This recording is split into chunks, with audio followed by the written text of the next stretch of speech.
Welcome to the Ag Inspo podcast, where we delve into the dynamic world of agriculture, uncovering the stories that inspire, empower, and drive change. Join hosts Rena Striegel and Rabou as they explore the journeys of farmers, entrepreneurs, and leaders who are making a difference as they navigate the critical work of transitioning their operation to the next generation. From navigating family dynamics to developing the next generation of ag leaders, we'll bring you the insights and inspiration you need to thrive in today's ever-evolving agricultural landscape.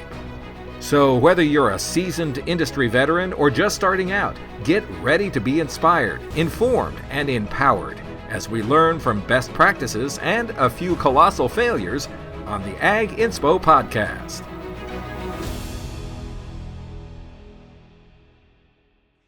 Well, hello, everybody, and welcome again to our episode of Ag Inspo. Ron and I are, we're getting spring fever big time right now.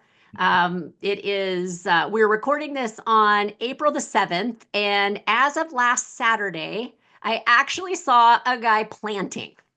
And I have heard that in Iowa, there are already thousands of acres that have already gotten crops in. So, Ron, what is happening in your part of the world around spring fever? Well, it was snowing last week. Okay, well then. Which we were totally grateful for, by the way. And we had several nights last week that were into the low 20s. But this week, it's supposed to get as high as 80 degrees. So everything's going to change this week. You're going to see, we've been working fields to just kind of prep them for some earlier crops. But as of this morning, our soil temperature 3 inches down was 37 degrees. So we're still pretty chilly. That's going to change. It can get, we're at 5,300 feet. So it can get warm in the daytime. And then at night, obviously, it's going to cool off. So this week, we're going to be warmer than last week, obviously during the day and then at night. But then we're going to cool off again next week. We just kind of have this fluctuation of, do we plant? Do we not? Do we work fields, do we not, et cetera. So we're going with the best plan that we can after we met this morning.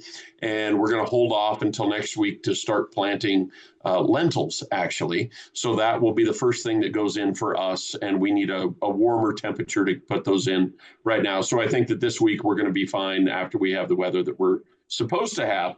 But you're not going to believe this. And I'll say it really quietly. There's no wind outside right now. I was going to say we have to have our daily dose of wind reports from Wyoming. We wouldn't have a podcast without that. It's totally amazing out right now. It's completely gorgeous. You really just need a light jacket. It's a beautiful day, and honestly, it's going to be a beautiful week. I do know that there is high wind warnings in effect for Wednesday, but hey, it's not Wednesday yet. It's only Monday. That's right. Well, I'm going to knock on wood that wind stays died down for you. Yeah. But, this time of year is always really interesting because all I imagine, this is me with my highly imaginative brain, is all the farmers standing in their machine sheds with tractors idling, just ready for that temperature to hit so those tractors can bolt out of the shed and get to the field.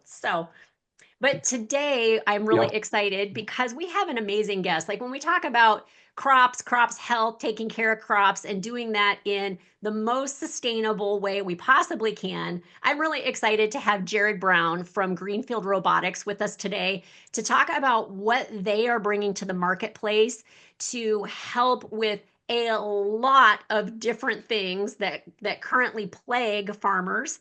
One being, how do we keep the weeds out of the field? But probably more important is how do we do that in a sustainable way that our overall costs. Jared, welcome to the Ag Inspo podcast. We're really excited to hear what you have got going on in Kansas. Thank you. Yes, great to be here with Rena and Ron. Thank you for having Greenfield and myself. So what would you like, an introduction? Well, first of all, you got to tell us, are they planting in Kansas? I mean, we got to start with the most important thing, which is the crop report. Yeah, the crop report. So I think there's a little bit of planting in Kansas, early planting. It's probably a little early for most, but it's starting. The planning is there. So I would say this week is going to be an important week because we're actually in the 70s. I don't know what windy is what's windy in Wyoming, Oh yeah, boy, Wyoming. now you got him started, Jared. Now you turned him loose. We have a nice calm breeze today. It's about there you 15 go. miles an hour. So, That's yeah, not wind. Wind is 70 plus. yeah, this is a breeze. Yeah, we don't get a lot of 70 plus, but we get a lot of 30 and 40, all day long. So, yeah. But now we have it actually snowed here on Saturday as well. It was a wet snow, so it didn't stick, but it was just cold enough that the flakes were making it to the ground, and it was a little shock to my system because I had just gotten back from El Salvador for the week where it was 85 to 90 degrees all week. So, but now it was nice enough to golf yesterday, and it's in the 70s, mid 70s all week this week. So it's beautiful. Nice. Yeah. Well, let's start by, why don't you tell us a little bit about Greenfield Robotics in terms of just the backstory? Like, how did this company come to be? Sure. Yeah. So, Clint is one of our founders, and he is a third generation farmer. His father was diagnosed with Parkinson's, and that's really, just to kind of make the story short, that's what was driving this business to begin with. He left the family farm, came back to help when his father was diagnosed, and he really attributed that to the chemicals exposure. And so he sought out to figure out how to eliminate chemicals in farming, and the one thing that he thought about was what are weeds not resistant to, and a blade was one of those. So chemistry and chemicals changes, and they have to constantly change it for it to work on weeds. And frankly, most of the time, at least here, nothing really helps with pigweed, and sometimes the chemicals work and sometimes they don't, but they always cause a quality problem with our food. So that's the reason for Greenfield, and we're really on a mission to eliminate chemicals in our food and fiber supplies. So that's the backstory. And so we're incorporated in 2019, and we're getting ready to start our 4th season of Paid Acres. Awesome. Well, that's a really big mission when you say we want to eliminate chemicals. So talk a little bit about the technology. And for those of you who are listening to this on your podcast channel, if you go to YouTube, to our YouTube page, you will be able to see the video of this podcast where you will get to see these robots in action. So if you're curious after listening to this and want to see them, please jump on YouTube and take a look, because the technology is actually very, very cool and very clever. So Jared, why don't you just tell us about the technology a little bit? Yeah. So, they are the idea is that they operate in a swarm. And so they are fully autonomous, and we drop off. Last season, Mid Kansas Co-op is one of our investors and a partner, and they operated 2 fleets for us. And so the idea was they drop off 10 to 12 robots in a field, and they just run in a swarm. They are designed for 30-inch row crops right now, and we've ran on, let's see, sunflowers, milo, soybean, cotton, a little bit of corn.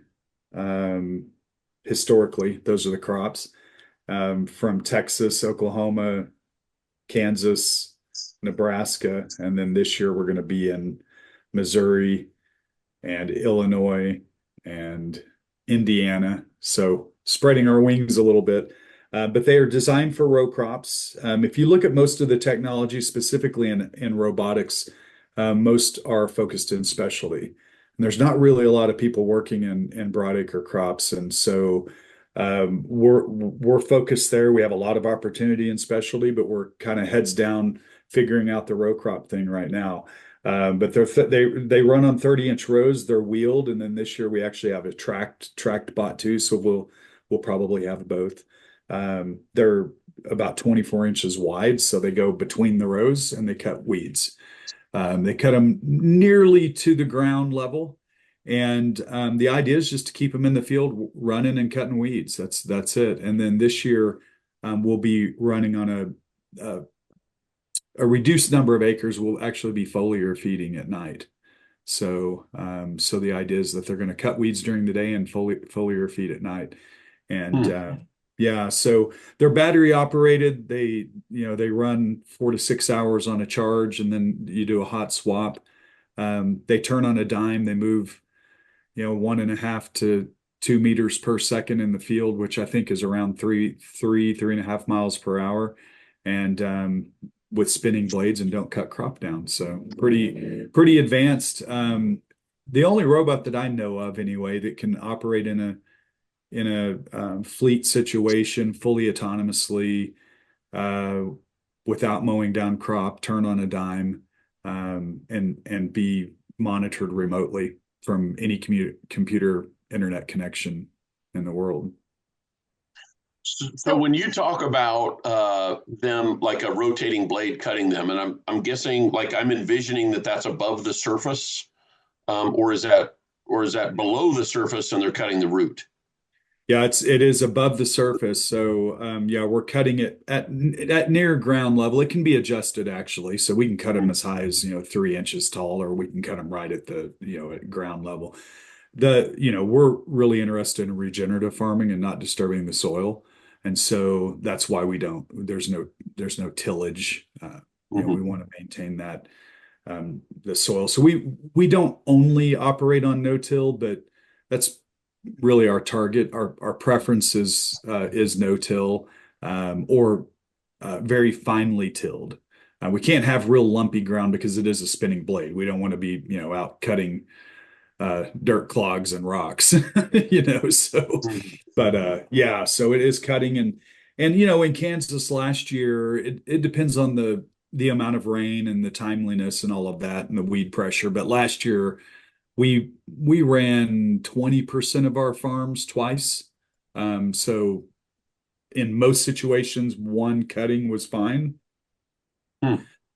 That, depending on the area and how much rainfall you get, it could probably go up to 3 times a season. But once you get close to canopy, it's usually done. So. Excellent. The robots themselves, are really cool, and that you can send a whole fleet of them out, and they've got lights on them so they'll work at night and the whole thing.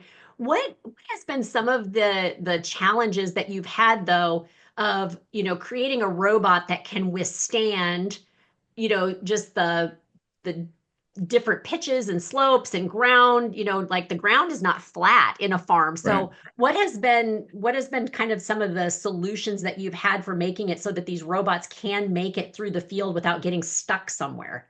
Sure. So when we started, our solution was we found farms that were flat as a pancake. There you go. and didn't have to deal with those challenges. I mean, we're realists and know that we had to make it the easiest that we could for ourselves. And so we really wanted to find the flattest fields, no-till. We've since, as we've gotten better and better every year, this year we're actually going to be operating in Northwest Missouri, and there's a lot of kind of up and down, kind of rolling hills. We feel pretty confident that we're going to be successful in that environment now. But our engineers have designed a lot of very hardy equipment. One of our main engineers was with a major lawn mowing, everybody would know the company, designed or had a hand in designing everyone from the 100th on. And so, we have a lot of experience on the team of developing rugged equipment.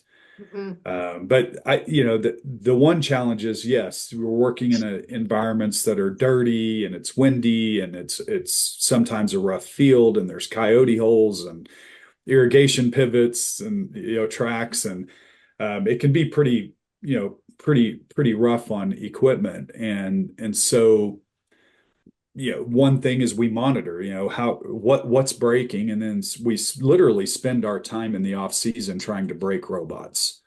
I mean, Clint, our founder, is hands-on with that every off season, just running these things in the field and finding the weak spots and redesigning and all of that. So that's the one challenge. Let's figure out how we can keep these things from breaking down and in the environment that they're in. The biggest challenge I would say is was getting it to turn. And if you look at most robots, I've seen most of them in California and various places. They really have a hard time making fast turns. And I have not seen one that can come out of a 30-inch row and turn right back down the next 30-inch row. And ours is the only one I've seen. I've seen robots that can't turn out of a 6-foot wide vineyard row and go down the next one. They have to go way down and do these big slow turns. And so that was probably the biggest challenge, is figuring out how to turn them. So we worked with partners and co-designed some technology to be able to do that. And then also getting to operate in a fleet, the fleet management system. And so the software engineering behind that was a big challenge.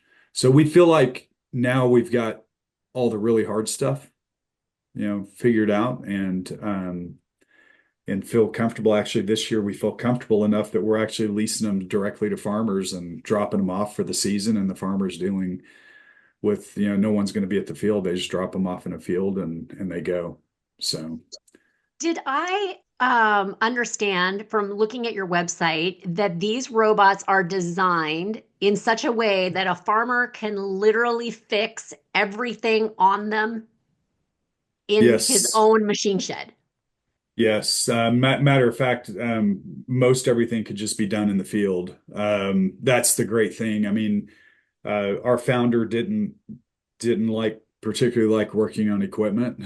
So, and I don't think anybody does really, unless that's what you do for a living and you chose that occupation. But farmers typically like to farm, and they don't much like, working on equipment in the shed all winter long.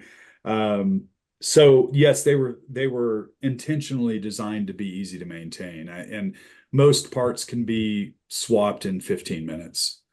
When I say that, it's without a lot of know-how. I mean, if you can turn a wrench, you don't have to have a lot of technical capability. There's a few parts, the brain, the computer, the VCU, like that spot. We will probably manage that ourselves, but everything else is pretty easy to maintain.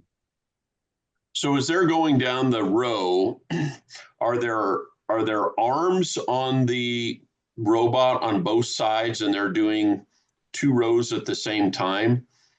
We are doing between rows, no in-row weeding. It's between rows. Yeah. Okay. Yeah. Okay. So it's cutting in the front. Gotcha. Okay. So it's not necessarily, it's not, it doesn't have an eye in it, and it's differentiating between a corn stalk and a pigweed. It's just going in and just, in essence, it's cultivating, except it's just not doing that under the surface. Right. It's not disturbing the soil, but yeah, it's cutting everything that's in front of it. So that's why it was so important to have centimeter accuracy running through the field. Mm-hmm. And so we were able to accomplish that by kind of developing our own, civil engineering grade RTK system that we built and correction service. And so when we go out, the process is we fly the field with a drone 14 to 21 days after planting, whenever the crop's 4 to 6 inches. And then we have some software that we developed that we take that stitched image, put it in, identify the center of the crop row, and then also identifies coyote holes and pivot tracks and anything that we want to avoid in the field. There are cameras on the front and back, but currently they're just for us to turn on when we're monitoring. If there's an issue to kind of see. We're adding back in some vision technology this season So over time, we'll start identifying all kinds of things. But today, there's no vision as far as vision for steering the bot, or identifying weeds or crop. Gotcha. So I mean, when you build a system like this, obviously you have there's other robot systems out there that are doing, maybe not necessarily exactly the same thing, but they're doing some form of that. And Right. so what were the challenges that you all have had to address as you've looked at what the competition is out there, and also how to make this cost effective for farmers that, Yeah. they're already set up with an expensive sprayer. They're already set up with a chemical supplier. Say, for an example, they can cover a lot of acres in a day. Certainly, this system is going to be a lot slower. So, what were the different challenges that you faced in that, and how do you feel that you've been able to compete with those two particular things? Yeah, it's a great question. We could actually spend a whole podcast on that. So first off, the competition, as I mentioned earlier, there's not a lot of robotics companies focusing on broadacre crops, and those that are usually cultivating. I'm not aware of anyone that is in the weeding business anyway, that is doing it without disturbing the soil, other than the lasers. So, but those lasers can't take down a pigweed unless it's barely above the ground. And so I haven't seen anyone that's really doing exactly what we're doing.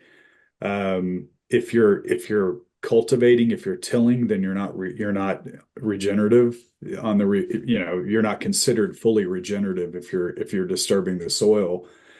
And so, that's really the playground we want to play in, is regenerative and regenerative organic. So it is a challenge because there's a lot of technology. I'd say probably the biggest challenge is money. Because some of these companies have gone out, and I think maybe I don't want to be facetious here, but I think there's a lot of time spent on raising money and less time spent on developing product. And we've done what we've done with very little cash. And frankly, if we were in San Francisco, we would have spent $150, $200 million doing what we do. And we did it for, way less than that. So, but I would say, funding and money is probably the biggest challenge. I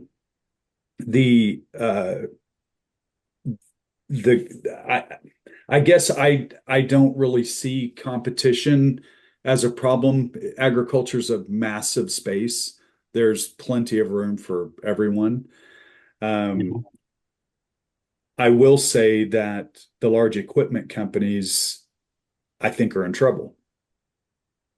I mean, just to be frank, I think they're in trouble because they can't get any bigger as far as the physical equipment. Farmers are getting tired of having to work on them. It's getting expensive. It's on your CapEx table, and they're not going to be able to compete with small machines. They're just not. The cost, I think people think robots and they immediately think, oh, I can't afford to do that. The farmers that we're running robots for are putting money in their pocket. So we can run them more economically than large spray rigs and the labor and the chemical cost and all of that. So the economic side of it is pretty cut and dry. Not to mention the fact that when you're growing a crop that doesn't have chemicals or has very low chemicals, and you're able to get a premium. So you can usually sell your crop. You get a higher quality crop as well. And we've had some farmers that have said that they're increasing yield too, because they're not applying these herbicides that are, stunning the growth of their cash crop for 7 to 10 days every time you spray.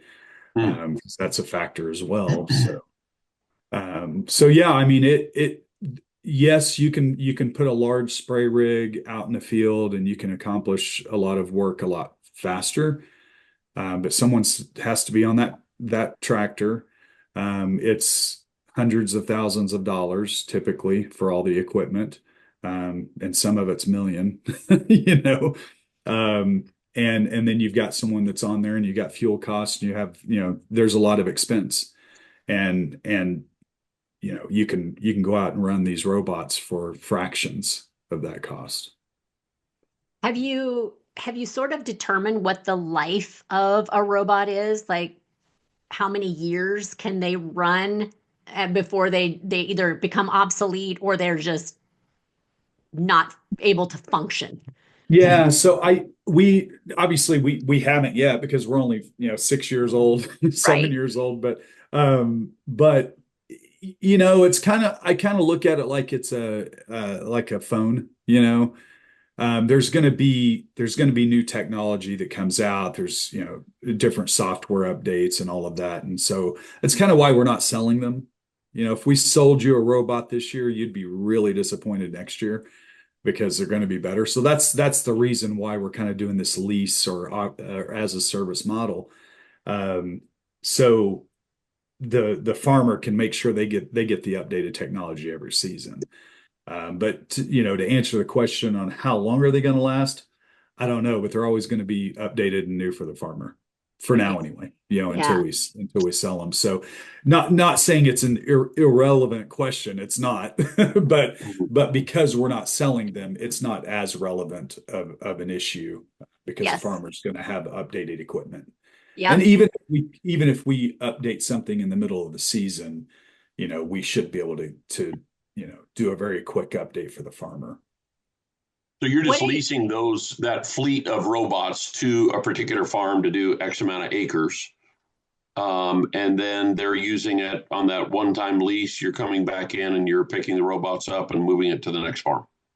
Yep. Yeah. So we're still working on the model for 2026 for this season. That's the way it is going to be. Whether or not in 2026 we actually end up picking them up, if it's a 1-year lease and not a 2 or a 3-year lease, then we'll probably pick it up and upgrade. We may go to the farm and upgrade, or we may send all of the materials for upgrade to the farmer and they do it. We're not quite sure how that's going to work out, but we're still working through that. But I think in the end, we're going to make sure that the farmers have updated gear, and they've got the latest and greatest. So that's the model right now. And whether or not we pick them up and bring them back and do that work, or we do it on site, or we have them do it, we're not quite sure yet, but they'll get updated stuff every season. So how many acres are we talking about? You bring in, I don't know. I mean, are you bringing in 5 robots? Are you bringing in 50? And how many acres can realistically be done? I mean, am I correct in my assumption that you're just running them 24 hours a day? Technically, yes, you can. So right now, like this year, we're running 7 a.m. to 9 p.m. We'll monitor. We're offering to farmers, if they want to run 24 hours a day, we can train one of their people to monitor in the evening and put the software on the computer. We haven't had anybody take us up on that yet, but we can do that. I mean, and then the plan next year will be that we have someone monitoring at night as well, and they can run 24 hours a day. Right now, our plan for most farmers are saying, you know what, we're gonna run an 8 to 12 hour day. If you're somewhere in the middle of that, each robot's going to do 7 acres a day. The number of robots all depends on the farm size. We're not going out to farmers and saying, hey, give us 1,500 or 2,000 acres of crop ground right now. I mean, we're saying, hey, test this out on 2 or 3 or 4 80s or 40s or 60s, a few hundred acres tops, and I think we have one farmer that has maybe 600 acres that they're going to run on. But that's not what we're going out trying to do right now. We're testing the waters with them. Take it slow, start slow, baby steps, and then expand from there. But the farmers this year, because this is our first year of leasing directly to a farmer and actually dropping them off for the season, we've got somewhere between 2 and 5 robots per farmer. So they're doing between 100 acres up to I think 600 is probably the most that we have. That's he'll probably be able to run more than 600, but the plan is 600. So it really depends on the size, and how many acres they're planning to run. Ideally we fly a few more and map out a few more acres than what they're planning, because weeds tend to grow where they want to grow. So that way you always have a field mapped if you need to move it to another field. But so yeah, I mean I figure one robot in a typical season, say we got 45 to 50 days of growing season where there's a weed issue, then a robot's going to be able to manage about 300 acres each. Wow. Mhm. Better than bean And then they walkers can- back in the day. Yeah. And then also on the foliar feeding, it's double that. So they can run twice as fast. So if they're applying nutrients at night to crops, then they can run 14, 15 acres. So talk about that just a little bit. Like, how are they programmed to do that? So yeah, and I think I can talk about this. Maybe I shouldn't have mentioned all that, but we'll just do it anyway. So our plan is next year we're going to be foliar feeding, and so they have a tank equipped to it, and you just fill it up and swap the batteries before dark and let them go, and they're going to apply nutrients. Mm-hmm. So right down at the root or under the stigmata of the plant. There's been a lot of records broken on crops by applying nutrients. And so, we're doing a lot of things besides weeding and have a lot of future plans. We've got a partnership with Rock River Labs where we've got an infrared device that will run over the canopy of a crop and tell us what the nutrient deficiency is, and then we can follow it up with that nutrient. Mm-hmm. So we're testing that. We're still building the model along with Rock River for soybeans, but they've been running it on cannabis. They had ran it for, I think, almost 3 years now. So we're finishing building that model up this season, and we'll be, actually putting the sensor on a robot and testing it out, and then hopefully next year be running it in fields. So with that, you're actually talking about an individualized nutrient plant per plant, then, I'm assuming, where the robot is visually looking at that plant through AI and then applying per what it sees. Well, I don't know, like, yes, technically we could look at every single plant, but it's going to be moving. So we could stop at every plant and take a reading and do it that way. Well, I just was thinking, like, move it. Yeah. With your camera over the canopy where it's, already kind of knows what's in that row. It's because I can't imagine what kind of tank you'd have to have otherwise. Right. No, it's going to it'll average it, based off of the area in the field. And what you see, even if you went and took physical samples from plant to plant, you wouldn't see a lot of variation in the same area of the field typically. So, usually if you average it out, that's good enough.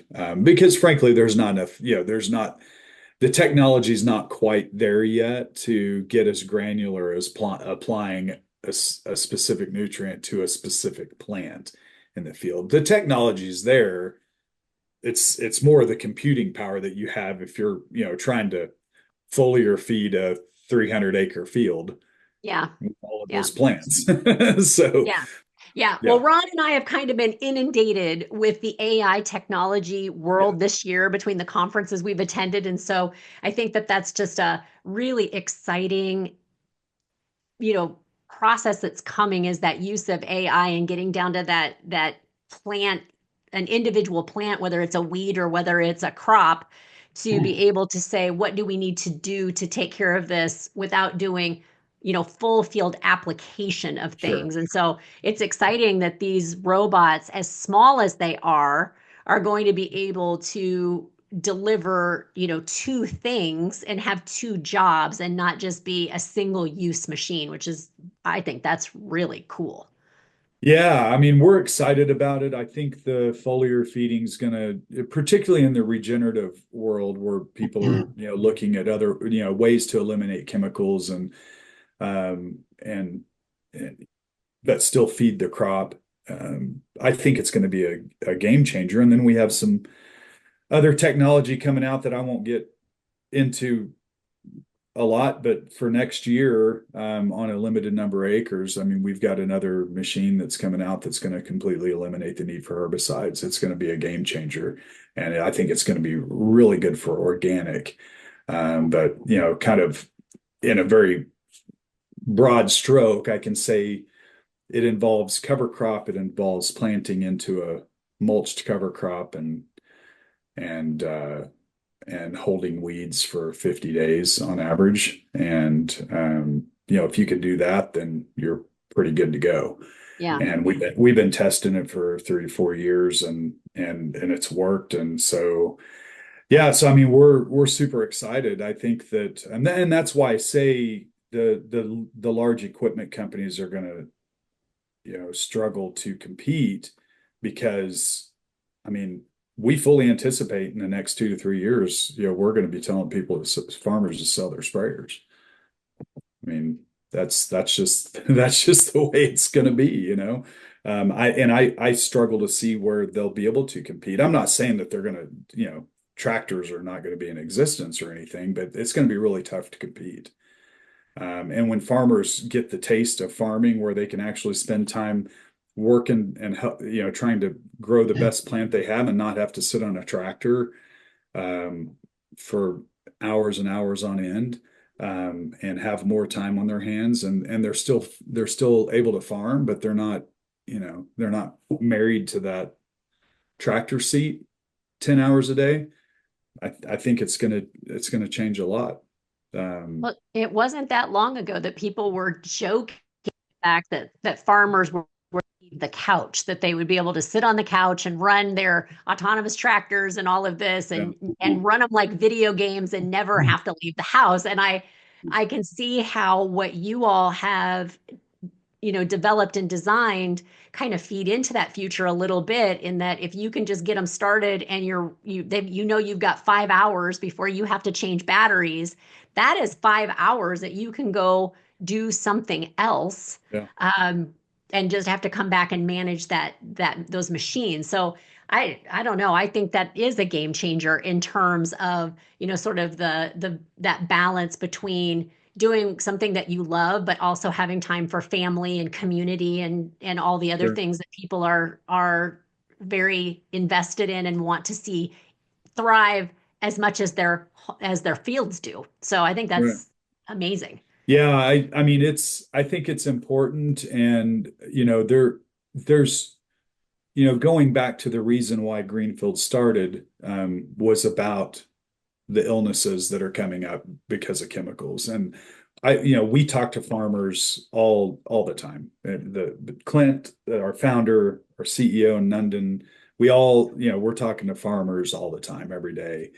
And it's getting to the point now where you very rarely ever run across a farmer that doesn't know someone with Parkinson's, or have somebody in their home that has Parkinson's, or some other disease related to chemicals on a farm. And so and now we've got this current administration that's kind of putting a focus on health. And it's controversial, I think, to some people, but the fact is a lot of this stuff isn't allowed in most countries. And I think it's going to go away here. I really do.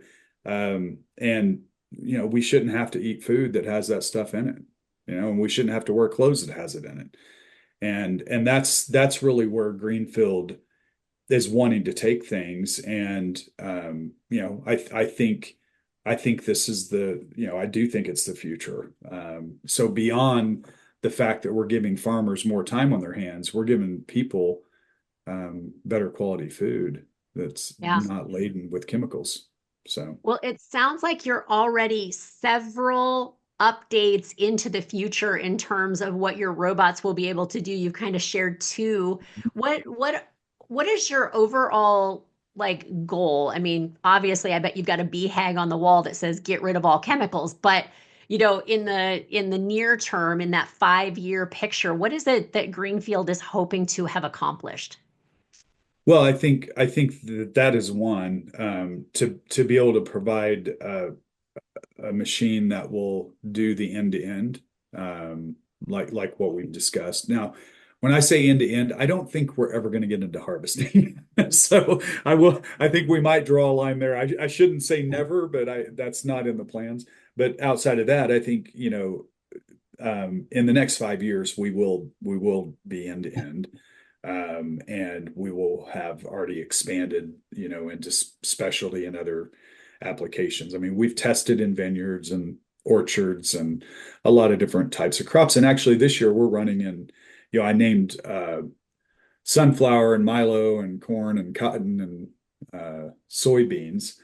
But we're running in sweet corn and squash and cabbage and onions and a lot of other things. And then in 2026, I already have agreements that will put us in another 15 crops. So we are, over the next few years, we're expanding crops, we're expanding geographies. We went from running in 3 states last year to we'll be running in 6 states this year, maybe 7. And we're 2026, we're already 50% sold. And so by the middle to end of summer, we'll probably be 50% sold for 2027. Wow.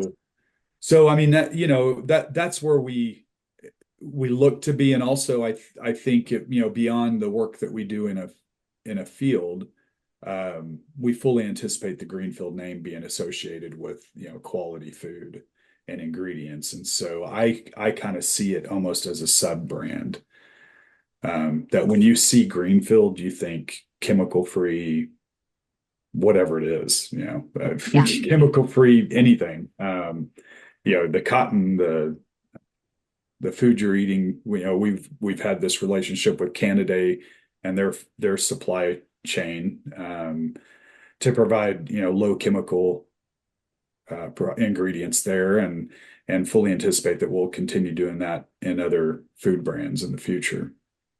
Yeah, I noticed that you already are partnered with some very, very big brands in terms of companies that have said, yes, we want to support that initiative. So congratulations on that, because it's not like you went to seek VC money. I think you are crowdsourcing everything, right? You're trying to crowdsource. Yeah, I mean, right now we've got a crowd fund going, and the idea behind that might be a little bit because first off on VCs, and I don't want to go down a rabbit hole here, but a lot of focus is on the coasts, and we're a flyover state. We're in Kansas, so just getting a VC to fly into Kansas to take a look was a challenge. The people that did hop on a plane and fly into Kansas and come to our farm, I think it's 100% but have invested. Nice. So once they get here and they see the machines, they invest. But it's a challenge to get them here. And so that was one reason we moved away from kind of going after VC money. Not saying we wouldn't ever take VC money again. I can't say that, but really we felt like Greenfield should be owned by the consumer. And in order to do that, the majority of consumers are not accredited investors, so they can't just go out and invest in, hundreds of thousands of dollars. And so a crowd fund made sense for us because now the people that are going to be eating the food that Greenfield helps grow chemical free can also be owners of the company. And so that's kind of the thought process behind that. And it's going really well. And I can't say that we'll continue, forever operating that way, but I can say that it's going well now, and it just makes sense for the type of company that we want to be. And so, yeah, so the crowd fund is one way to do that.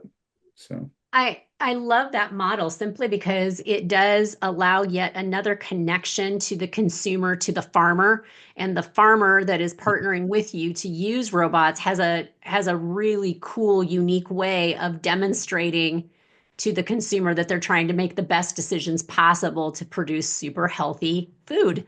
So yeah. it's neat. It's just another little touch point, to leverage again consumer confidence. So I think that's amazing that you've done that and have let the consumer into the process and actually given them some control to say, hey, put your money where your mouth is. You get a choice where you buy your food and who you buy from, but now you get to actually invest in how that food is grown. I think Sure. that's brilliant. Yeah, I think, it was one of those things. I think it was all of our first experience. Greenfield's the 12th startup I've been with, so I've had a lot of experience with startups in ag. You are a glutton for punishment, my friend. I am, yeah. Apparently, I'm addicted to uncertainty. Yes, So, you need a high risk guy on your team. Call Jared. yeah. I mean, I feel like I'm with a well-established company now. Even though we're still a startup, and we've never done a Series A type. It's all been seed and family round and crowdfund money, and to look at what has been accomplished, I've been exposed to a lot of startups, and one that sold for over $1 billion, and several that are no longer in business. But to see what they've accomplished on the little investment that they have had is pretty amazing, number one. But it's great. It's great to be there. My point was that none of us, we've all been involved in startups of some sort, or most of us, not, I guess I shouldn't say all, but most of us at Greenfield have been involved with some type of startup. I think this is everyone's first experience at a crowd fund. Yeah. And but it just, like I said, it made sense. When they first talked about it, I was like, oh, I don't want to have thousands of owners, but then, when we really dug in and said, hey, what do we want Greenfield to be? It started really making sense. And since we've been into it, I think we're 3 or 4 months into the crowdfund, and I think it goes through this month, maybe.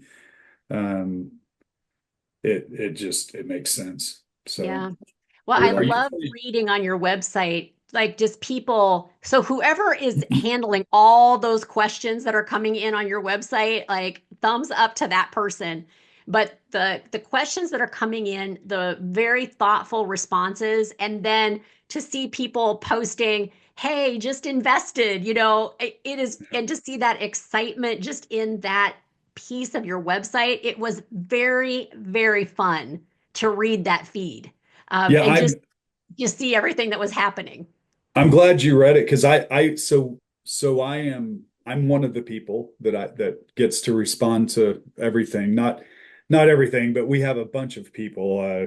No, I shouldn't say a bunch. We only got like 10 employees, but our head of marketing is one of the guys, Mark Levine, and he's fielding a lot of those questions, and then I field a lot of them, and they're not all positive. I mean, there's a lot of skepticism and a lot of that you find it everywhere you go, but yeah, it is cool, and I get every single day dozens of inquiries that go direct to my inbox, that very positive. Everybody wants they want to be a dealer in a state, or they want to they want to be a distributor, or they want to lease robots, or they just want to say, we love what you're doing, keep us posted. And it is very cool to see. So, and I have not actually been on a lot of the social media and read all of them because we're on multiple channels, Sure. so I could spend all day doing that. I've intentionally avoided it because I don't want to get, I'm too busy. I can't go down that rabbit hole. I've got to respond to the ones that come into my inbox, but it is cool to see. Yeah. Well, just congratulations on, both getting your company out there for people to see it and then just seeing how excited people are that you're here. So, congratulations on all of that.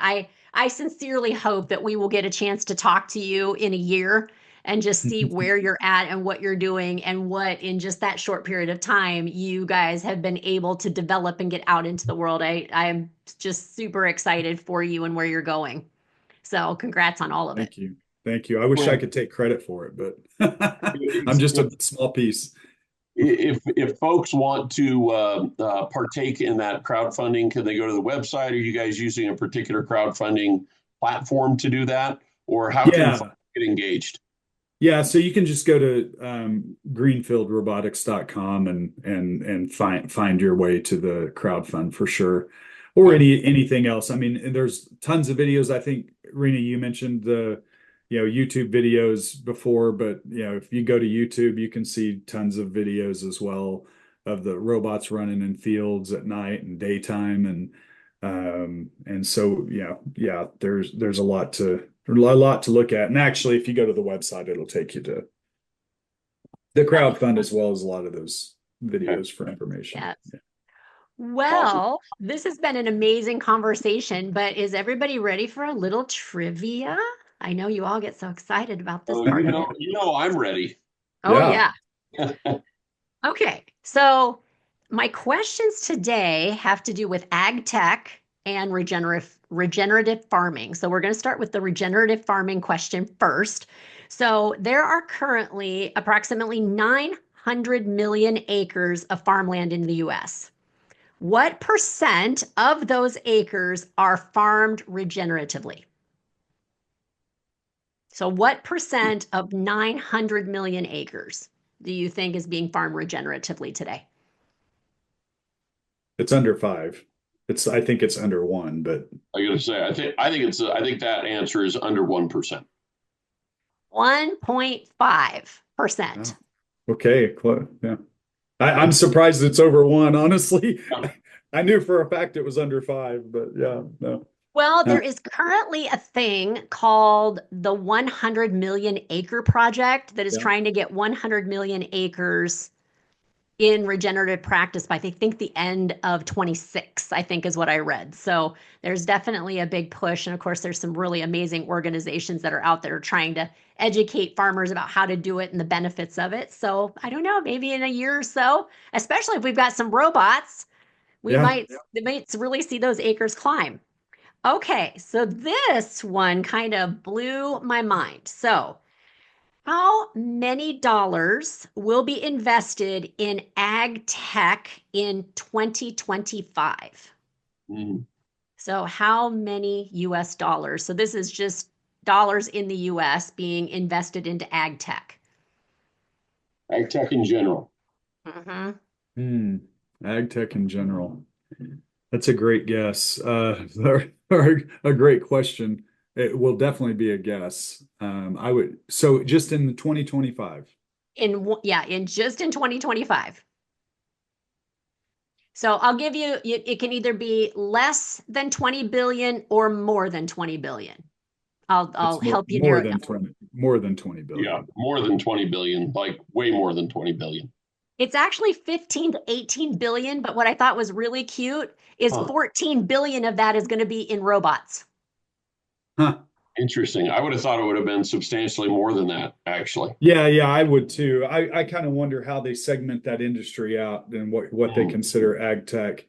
Because I look at satellites, I look at there's a lot involved in agriculture that is also the auto industry, that is the defense, military.